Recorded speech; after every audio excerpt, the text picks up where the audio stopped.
So for today's video, mga kaibigan, we're gonna cook biryani. So pine-prepare nyo na po yung chicken. So dapat ang chicken daw is walang balat. So tanggalin natin yung balat. And then we prepare yung sibuyas. What's that? Chili. We have the yogurt and tomato sauce kasi tinatamad tayo. And allergic si Ganda sa buto ng kamatis. Kasi pampakinis daw yung kamatis. Ganyan tayo. So, sa ating boiling water, ilalagay na natin yung rice.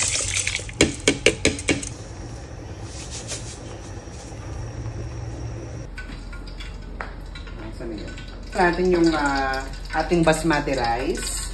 So, again, 90% lang dapat yung pagkaluto niya. Huwag yung ito todo. Kasi yung remaining na 10%, yung pagluto na yung sauce and yung chicken. So, now, sibuyas lang. Ang sikreto dito dapat daw maraming sibuyas. So, lagyan na natin yung sibuyas. Dahil lutuin natin siya.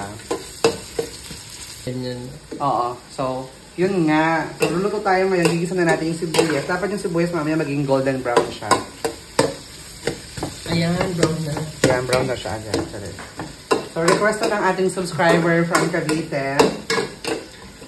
Ayan, si Paris Hilton. So, ating lutuin ito.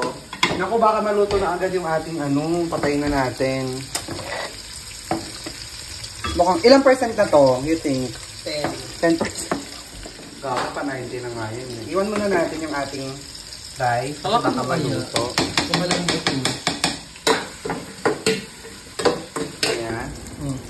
So, yun guys. So, dahil nga medyo tusta na siya, lagyan na natin ang ating chicken. Dito lang natin yung chicken.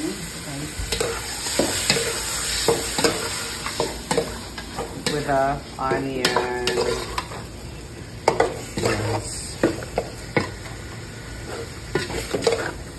We'll be right back. Yeah.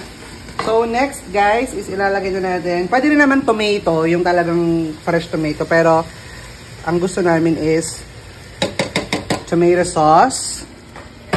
And then, let's make halo-halo it. Mixed it. O, diba? Naging kaldereta siya. Yan. Di, kulay red talaga siya. Kasi mamaya, lalagyan natin yung yogurt.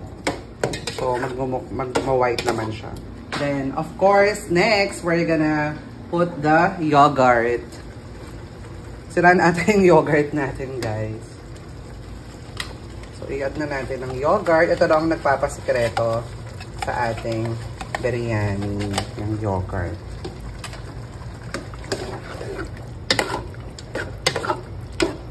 Sana maging successful tayo. Parang naparami ata ang ating... Pero ang dami nating sauce. Parang spaghetti na ata itong niluluto natin. Spaghetti rice. Wait lang, expire na ba to?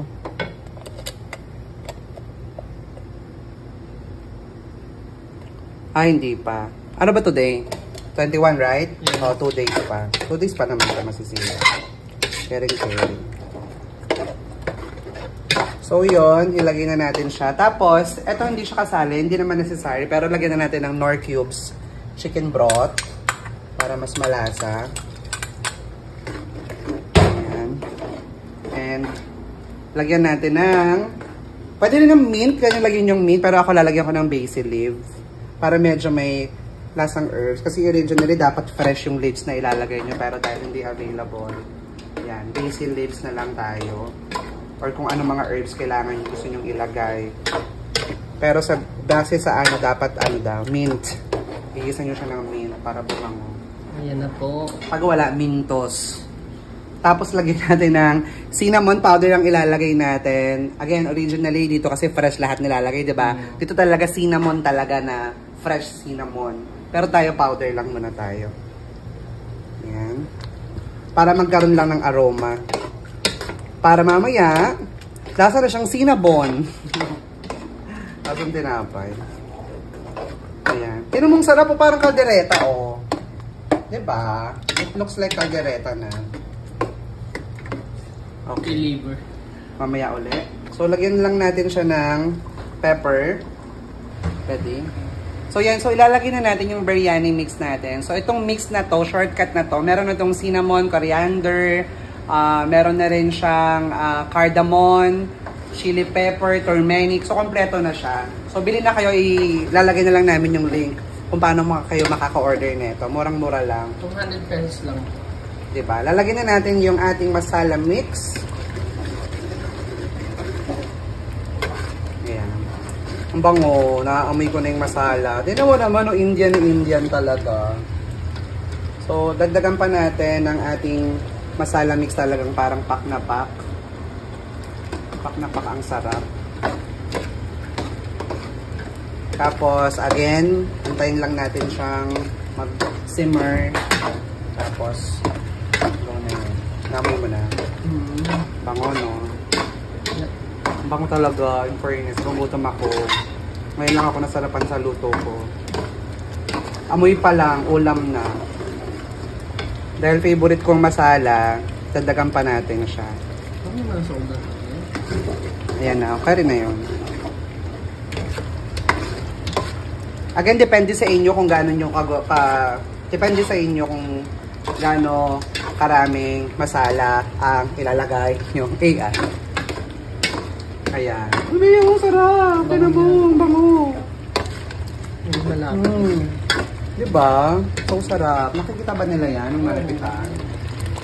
Grabe. Diba parang kaldereta? Bongga. Ayan. Okay. Yung chicken. Once na maluto na yung chicken, ready na yung ating sauce. So, ililipat na natin yung lutong basmati rice doon sa ating separate na pan. Okay? We'll be right back. Okay, so now ilalagay na natin yung ating sile. Ayan. Medyo nilate natin siya kasi ayaw natin masyadong maanghang. So, para lang may kick. Para lumambot siya mamaya. Lagyan na natin yung sile. Tapos, again, wait na lang natin malutin. Yung dapat yung parang mag-aroma na kaunti. Yung update lang guys, so hindi natin na perfect yung basmati rice natin. Na perfect nga natin yung sauce, pero yung rice hindi. Hindi naman ako marunong magsaing kasi ng basmati. Normal na saing nga, hindi ko perfect, basmati rice pa kaya. So ayan, basta dapat buhaghag yan guys ha. Be careful na lang next time kapag gagawa, magsasaing kayo. So dapat buhaghag siya, like buhaghag na kanin dapat, okay? Ayan, so originally guys, pwede nyo ilagan yung kanin muna, tapos itong niluto yung sauce with chicken, tapos rice. Pero ang gagawin natin, is ibang way, ihahalo na natin yung rice doon sa ating nilutong sauce. So, pasensya na kayo dahil malata yung kanin. Perfect na lang natin next time. Pero dapat again, buhaghag yung kanin nyo.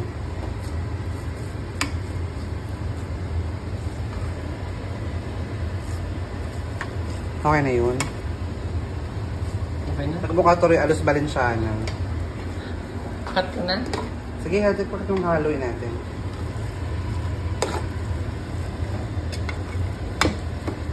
Ang dami nating sauce. Dapat maraming kanin. Yan na po yung tama ba? biryani, pero naging aros Valenciana. Naging aros Valenciana. Pero masarap yan, no? Kaya namang kanin, hinalo mo yung ulam. Bango kung naamoy nyo lang dahil yun sa coriander na taga Korea. Ayan, okay na siya. Dadan! So ito ng ating biryani na malata. Hindi siya biryani, siyang aros Valenciana. So yun guys, again, alam nyo na kung anong lesson today. Mag-vlog uli kami. Next time, perfect na talaga namin yung biryani namin. Okay? So, see you next time. Bye!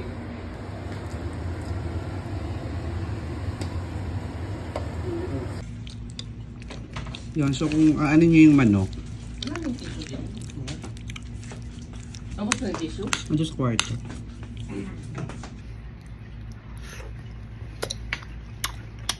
Masarap siya. Yung chicken talaga malasahan yung siksik. Para siyang chicken curry.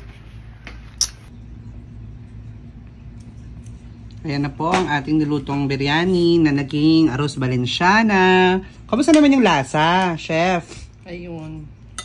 Kamusta? Sakto lang. Ay, sakto lang din yung lasa. Pero masarap siya, di ba? Hindi nga lang yung ano, lasang biryani. Yung manok perfect. Perfect yung manok. Yung rice lang talaga hindi natin na perfect for today's video. Hayaan nyo next time. Kung ano man naiisip nyo itsura nito, wag nyo nang sabihin. Pero sige, kain lang ng kain. Hey, let's go!